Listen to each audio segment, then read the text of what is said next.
Comment remplacer les nounous qui partent à la retraite? Pour évoquer la récente mise en place du service public de la petite enfance, le préfet de l'Aube s'est rendu à Aix-Villemort-Palis auprès d'élus et d'acteurs du secteur. Le service public de la petite enfance a été mis en place le 1er janvier 2025. L'objectif, offrir plus de places d'accueil pour les tout-petits et un accompagnement mieux développé à la parentalité, notamment en milieu rural. Ce service comprend différentes missions. Mesurer un peu le besoin localement, informer la population, planifier l'offre et puis s'assurer que la qualité est de mise dans les structures qui accueillent les jeunes enfants.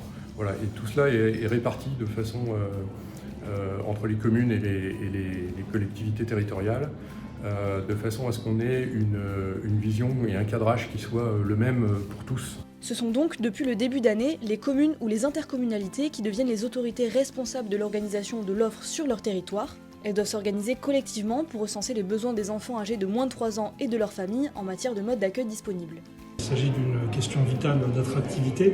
Notre belle ruralité de l'Aube présente à la fois ce paradoxe d'être en déprise démographique, mais aussi de manquer de places d'accueil pour les jeunes enfants. Et c'est contre cela qu'il faut aller, puisque les habitants des territoires ruraux ont les mêmes droits d'accueil des petits-enfants que dans les zones urbaines où c'est beaucoup plus facile, il faut le dire. Mais pour que les gens vivent dans ce milieu rural, il faut qu'ils y trouvent les services auxquels ils ont droit. Et ce service nouveau, structuré, de service public de la petite enfance est à mes yeux essentiel pour le développement du secteur rural. Pour les villes de plus de 10 000 habitants, l'élaboration et la mise en œuvre d'un schéma pluriannuel de maintien et de développement de l'offre d'accueil du jeune enfant s'ajoutent aux obligations, ainsi que la mise en place d'un relais petite enfance en 2026.